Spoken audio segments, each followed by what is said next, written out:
चलिए देखते हैं। पहला क्वेश्चन कहता है 1 माइक्रोमीटर किसके बराबर होता है। 1 माइक्रोमीटर 10⁻⁻6 मीटर या 0.001 मिलीमीटर के बराबर होता है। इसको याद रखिएगा, यह वैल्यू पूछता है 0.001 मिलीमीटर के बराबर होता है 1 माइक्रोमीटर। अगला क्वेश्चन है 1 नैनोमीटर 10⁻⁹ मीटर के बराबर होता है। 1 एंगस्ट्रम है, 1 एंगस्ट्रम बराबर 10⁻10 मीटर होता है, या परमाणु की त्रिज्या होता है। परमाणु की त्रिज्या के बराबर होता है 10⁻10 मीटर, जिसे 1 एंगस्ट्रम भी कहते हैं। 1 फर्मी या फेमटो बराबर 10⁻15 मीटर होता है, यह नाभिक की त्रिज्या के बराबर होता है।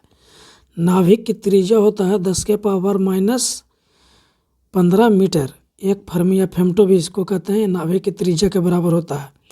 विद्युत आवेश का एसआई मात्रक क्या होता है, तो विद्युत आवेश का एसआई मात्रक कूलम होता है।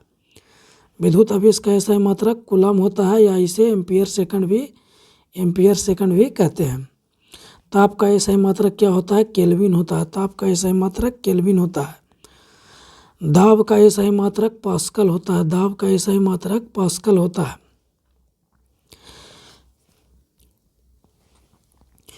ऊर्जा, ऊष्मा और कार्य का एसआई मात्रक जूल होता है, या जूल को केजी मीटर स्क्वायर पर सेकंड स्क्वायर भी कह सकते हैं। बल या भार का एसआई मात्रक होता है न्यूटन। न्यूटन या केजी मीटर पर सेकंड स्क्वायर भी होता है बल या भार का एसआई मात्रक। विद्युत धारा का एसआई मात्रक एम्पियर होता है। विद्युत धारा का एसआई मात्रक एम्पियर होता है। प्रकाश वर्ष किसकी इकाई है, लंबी दूरी की इकाई है प्रकाश वर्ष।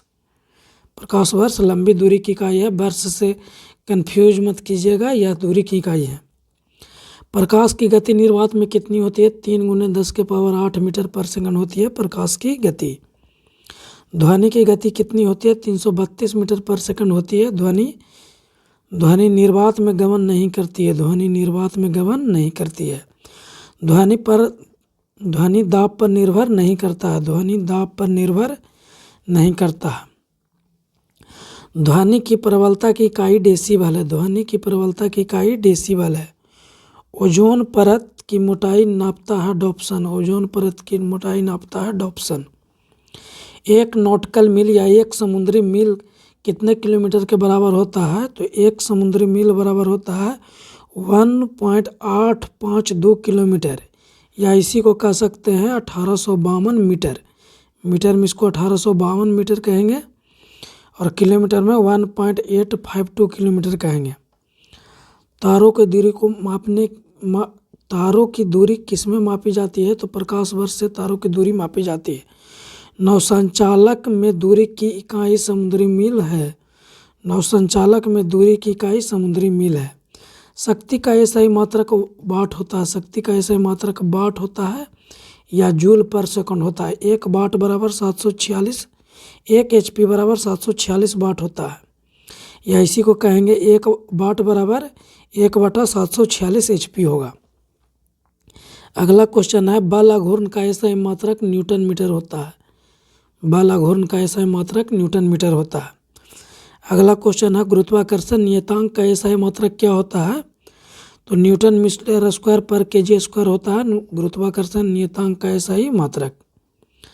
श्यानता गुणांक का एसआई मात्रक क्या होता है, तो न्यूटन सेकंड पर मीटर स्क्वायर होता है। प्लांक नियतांक का एसआई मात्रक जूल सेकंड होता है। प्लांक नियतांक का एसआई मात्रक जूल सेकंड होता है।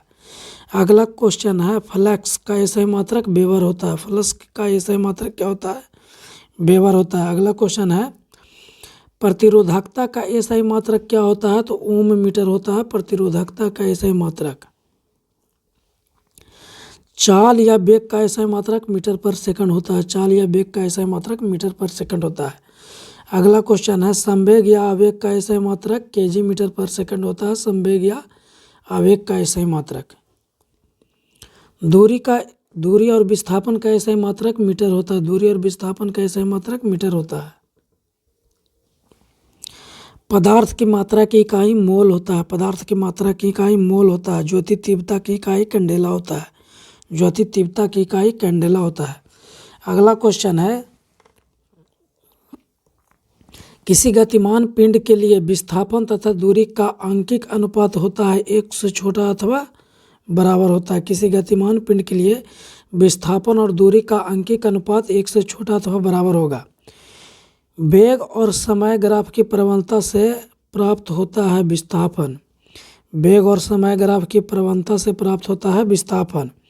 और त्वरण और समय ग्राफ की प्रवणता से प्राप्त होगा वेग, प्राप्त होता है वेग। चाल और समय ग्राफ की प्रवणता से प्राप्त होता है दूरी। वेग बराबर विस्थापन बटा समय होता है, वेग बराबर विस्थापन बटा समय होता है। त्वरण बराबर वेग बटा समय होता है, त्वरण बराबर वेग बटा समय होगा और वेग बराबर विस्थापन बटा समय होगा। गति का समीकरण किसने दिया था? तो गैलीलियो ने दिया था। गति का समीकरण किसने दिया? गैलीलियो ने दिया था। अगला क्वेश्चन है, गति का नियम किसने दिया था? न्यूटन ने दिया था गति का नियम। ग्रहों के गति का नियम किसने दिया था? तो जोहान्स केपलर ने दिया था ग्रहों के गति का नियम। गति का पहला समीकरण वेग और समय के बीच संबंध देता है। गति का पहला समीकरण वेग और समय के बीच संबंध देता है। गति का दूसरा समीकरण विस्थापन और समय के बीच संबंध देता है। गति का दूसरा समीकरण विस्थापन और समय के बीच संबंध देता है। गति का तीसरा समीकरण है वेग और विस्थापन के बीच संबंध देता है। अगला क्वेश्चन है, प्रकाश विद्युत प्रभाव की खोज किसने की थी? तो हेनरिक रुडोल्फ हर्ट्ज ने प्रकाश विद्युत प्रभाव की खोज की, हर्ट्ज ने। सापेक्षता या अपेक्षता का सिद्धांत किसने दिया था? आइंस्टाइन ने दिया था। सापेक्षता का सिद्धांत किसके द्वारा प्रतिपादित किया गया था? तो अल्बर्ट आइंस्टाइन द्वारा। चिमटा किस प्रकार के उत्तोलक का उदाहरण है? तो तृतीय श्रेणी का उत्तोलक का उदाहरण है चिमटा। अगला क्वेश्चन का था, श्वसन की क्रिया जंतुओं में कहाँ संपन्न होती है? माइटोकॉन्ड्रिया में। अगला क्वेश्चन है, टमाटर का लाल रंग किसके कारण होता है? लाइकोपीन के कारण होता है। अगला क्वेश्चन है, मनुष्य में कितनी जोड़ी कायिक गुणसूत्र होते हैं? तो 22 जोड़े, 22 जोड़े या 44 गो। मनुष्य में गुणसूत्रों की संख्या कितनी होती है? 23 जोड़े। कितनी? 46 गो होती है, 23 जोड़े। मनुष्य में लैंगिक गुणसूत्र की संख्या कितनी होती है? 1 जोड़ी।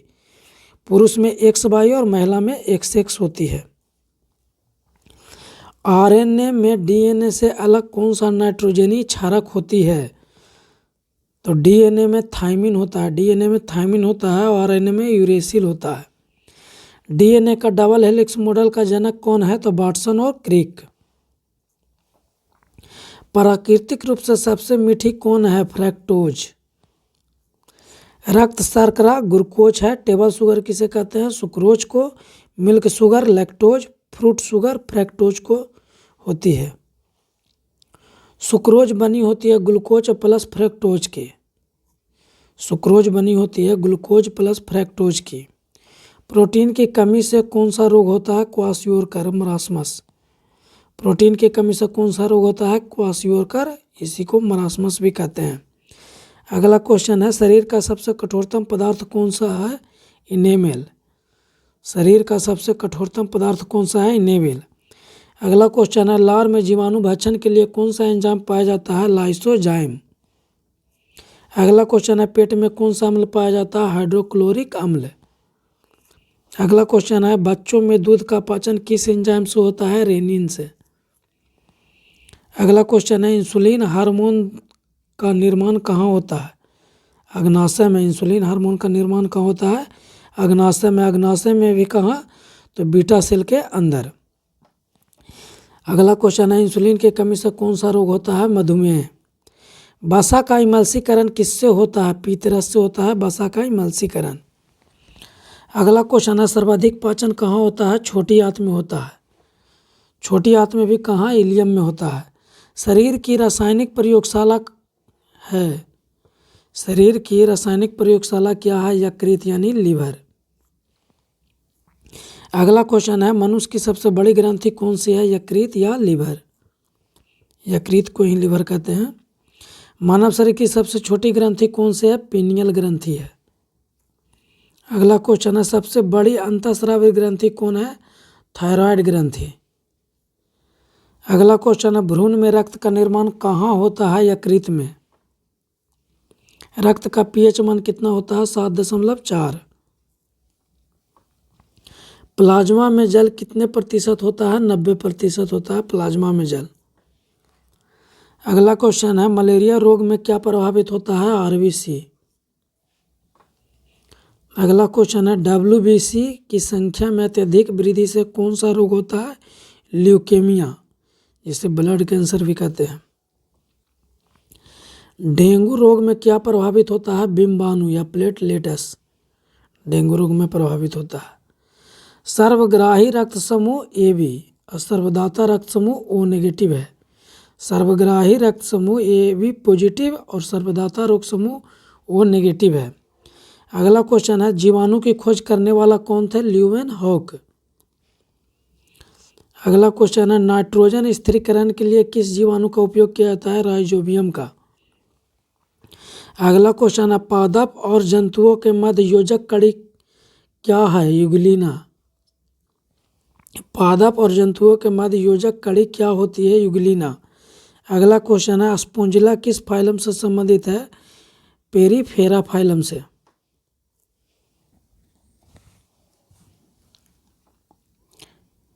केंचुआ किस फाइलम से संबंधित है? तो एनिलिडा फाइलम से। अगला क्वेश्चन है, सबसे बड़ा संघ कौन सा है? Arthropoda phylum. सबसे बड़ा संघ कौन सा है? Arthropoda phylum. अगला क्वेश्चन है, कॉकरोच, मच्छर, मक्खी, मकड़ी किस फाइलम से संबंधित है? आर्थ्रोपोडा फाइलम से संबंधित है कॉकरोच, मच्छर, मकड़ी और मक्खी। अगला क्वेश्चन है, हाथी पांव रोग, हाथी पांव का रोग कारक कौन होता है? तो बुचेरिया ब्रोंकाइटिस परजीवी। हाथी पांव का रोग कारक कौन होता है? तो बुचेरिया ब्रोंकोफाइटाई परजीवी। अगला क्वेश्चन है, निंद्रा रोग का रोग वाहक कौन होता है? सीसी मक्खी, सीसी फ्लाई या सीसी मक्खी। कालाजार का रोग वाहक कौन होता है? बालू मक्खी। अगला क्वेश्चन है, मोलस्क के शरीर का कवच कौन किसका बना होता है? कैल्शियम कार्बोनेट का। मोलस्क के शरीर का कवच किसका बना होता है? कैल्शियम कार्बोनेट का। अगला क्वेश्चन है, तारा मछली किस संघ से संबंधित है? इकायोडर्मेटा से। ठंडे रुधिर वाले जंतु कौन होता है? सरीसृप। ठंडे रुधिर वाले जंतु कौन होता है? सरीसृप। मानव शरीर का तापमान कितना होता है? 37 डिग्री सेल्सियस या 98.6 डिग्री फ़ारेनहाइट मानव शरीर का तापमान होता है। मछलियों के लार्वा को खाने वाली मछली कौन सी है? गम्बूसिया मछली है, मछलियों को लार्वा को खाती है यह। मछली के हृदय में 2 चेम्बर होते हैं। पक्षी या मनुष्य के या स्तनधारी के हृदय में 4 चेम्बर होते हैं। सरीसृप या उभयचर के हृदय में 3 चेम्बर होते हैं। अगला क्वेश्चन है, सबसे बड़ा पक्षी शुतुरमुर्ग है और सबसे छोटा पक्षी ह्यूमिंग बर्ड है। द्विनाम पद्धति फादर ऑफ टैक्सोनॉमी प्रणाली किसके द्वारा प्रतिपादित या प्रस्तावित की गई थी? तो कैरोलस लिनियस के द्वारा। अगला क्वेश्चन है, कैरोलस लिनियस की पुस्तक का नाम क्या है? सिस्टेमा नेचुरी। अगला क्वेश्चन है, दही में कौन सा जीवाणु होता है? लैक्टोबैसिलस जीवाणु होता है दही में। अगला क्वेश्चन है, पादप जगत का उभयचर होता है ब्रायोफाइट। पादप जगत का उभयचर ब्रायोफाइट। थैलोफाइट का उदाहरण है शैवाल। थैलोफाइट का उदाहरण है शैवाल। शैवाल का अध्ययन फाइकोलॉजी कहलाता है। शैवाल का अध्ययन क्या कहलाता है? फाइकोलॉजी। कवक का अध्ययन क्या कहलाता है? माइकोलॉजी कहलाता है कवक का अध्ययन। सबसे छोटा पुष्प कौन सा है? बुल्फिया। सबसे बड़ा पुष्प कौन सा है? रेफलेसिया। अगला क्वेश्चन है, हाइड्रोफोबिया किस रोग को कहा जाता है? रेबीज को कहा जाता है हाइड्रोफोबिया। इसमें पानी से डर लगता है या रैबिडो वायरस से होता है। हाइड्रोफोबिया रैबिडो वायरस से होता है। एलिसा टेस्ट किस रोग के प्रशिक्षण में प्रयुक्त होता है? एड्स में प्रयुक्त होता है एलिसा टेस्ट। अगला क्वेश्चन है, चिप्स की थैली में कौन सी गैस भरी जाती है? नाइट्रोजन। अगला क्वेश्चन है, लिटमस पत्र का निर्माण किससे होता है? लाइकेन से होता है लिटमस पत्र का निर्माण। अगला क्वेश्चन है अधातु के ऑक्साइड अम्लीय और धातु के ऑक्साइड क्षारीय होते हैं। जठर रस का पीएच मान कितना होता है? 1.2 होता है जठर रस का पीएच मान। नींबू के रस का पीएच मान 2.2 होता है। शुद्ध जल का पीएच मान 7 होता है। रक्त का पीएच मान 7.4 होता है। मिल्क ऑफ मैग्नीशिया का पीएच मान 10 होता है। अगला क्वेश्चन है सोडियम हाइड्रोक्साइड का पीएच मान कितना होता है? तो 14 होता है। इसको याद रखिए, मिल्क ऑफ मैग्नीशियम का पीएच मान 10 होता है और सोडियम हाइड्रोक्साइड के विलयन का पीएच मान 14 होता है। अम्लीय वर्षा में कौन से अम्ल होता है? सल्फ्यूरिक अम्ल और नाइट्रिक अम्ल होता है अम्लीय वर्षा में। सिरका में कौन सा अम्ल पाया जाता है? एसिटिक अम्ल पाया जाता है सिरका में। अगला क्वेश्चन है इमली या अंगूर में कौन सा अम्ल पाया जाता है? टार्टेरिक अम्ल पाया जाता है। अगला क्वेश्चन है चींटी या बिच्छू के डंक में कौन सा अम्ल पाया जाता है? फॉर्मिक अम्ल या मेथनोइक अम्ल पाया जाता है चींटी या बिच्छू के डंक में।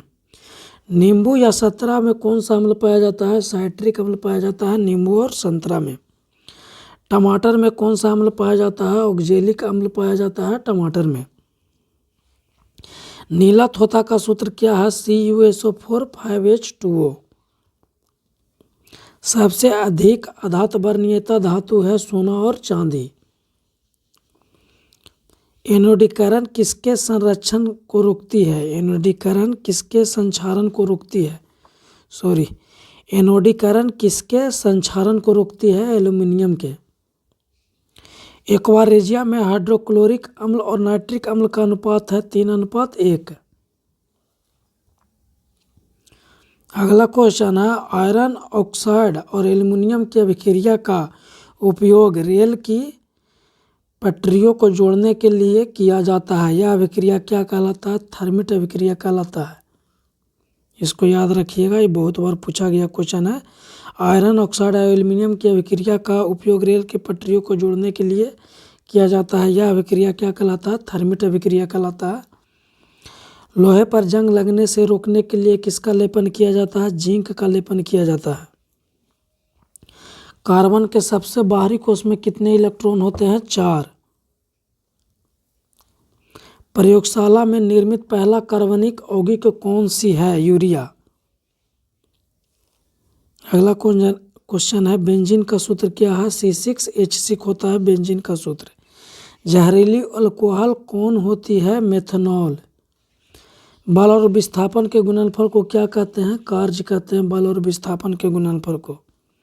कार्य करने की क्षमता को क्या कहते हैं? ऊर्जा कहते हैं कार्य करने की क्षमता को। 1 जूल बराबर 10⁷ अर्ग होता है। 1 कैलोरी में कितने जूल होते हैं? तो 4.2 जूल होते हैं 1 कैलोरी में। ऊर्जा और द्रव्यमान में क्या संबंध होता है? तो E बराबर mc² होता है ऊर्जा और द्रव्यमान में संबंध। ध्वनि अनुदैर्घ्य तरंग है और प्रकाश अनुप्रस्थ तरंग है। पीतल तांबा एवं प्लस जस्ता का मिश्रण है पीतल। फ्यूज तार सीसा और टीन का मिश्रण होता है। कांच तांबा और टीन का मिश्रण होता है। सोल्डर सीसा और टीन का मिश्रण होता है। परमाणु सिद्धांत के जनक कौन है? John Dalton. इलेक्ट्रॉन की खोज किसने किया था? थॉमसन ने। प्रोटॉन की खोज किसने किया था? गोल्डस्टीन ने। न्यूट्रॉन की खोज किसने किया था? चैडविक ने किया था न्यूट्रॉन की खोज। नाभिक की खोज किसने किया था? रदरफोर्ड ने किया था नाभिक की खोज। हाइड्रोजन के कितने समस्थानिक होते हैं? 3। प्रोटियम, ड्यूटेरियम और ट्रिटियम होता है। कैंसर के उपचार में किस समस्थानिक का प्रयोग होता है? क्वार्ट्ज 60 का उपयोग होता है कैंसर के उपचार में। घेंघा रोग गलगंड के उपचार में किस समस्थानिक का उपयोग होता है? आयोडीन 131 का उपयोग होता है घेंघा रोग या गलगंड के उपचार में। अगला क्वेश्चन कहता है नाभिकीय ईंधन के रूप में किसका प्रयोग किया जाता है? यूरेनियम 235 का। ट्यूमर का पता लगाने के लिए किस समस्थानिक का प्रयोग किया जाता है? आर्सेनिक 74 का। सर्वाधिक भेदन क्षमता किस किरण की होती है? गामा किरण की। ठोस का सीधे गैस में परिवर्तन ऊर्ध्वपातन कहलाता है। इसका उदाहरण है कपूर और नेफ्थलीन। इसको यदि गर्म करिएगा तो यह ठोस से सीधे गैस में बदल जाएगा। ठोस का द्रव में बदलना गलन कहलाता है। ठोस का द्रव में बदलना गलन कहलाता है। द्रव का ठोस में बदलना हिमीकरण कहलाता है। द्रव का ठोस में बदलना हिमीकरण कहलाता है। द्रव का गैस में बदलना पानी का भाप बनना वाष्पीकरण कहलाता है। गैस का द्रव में बदलना या भाप का पानी बनना संघनन कहलाता है। गैस का ठोस में बदलना निक्षेपण डिपोजिशन कहलाता है। शुष्क बर्फ किसे कहते हैं? ठोस कार्बन डाइऑक्साइड को। एलपीजी का मुख्य अवयव क्या है? तो प्रोपेन और ब्यूटेन है एलपीजी का मुख्य अवयव। एलपीजी का मुख्य अवयव प्रोपेन और ब्यूटेन है। Thank you for watching. Video अच्छा लगा हो तो लाइक कीजिएगा, सब्सक्राइब कीजिएगा। Thank you.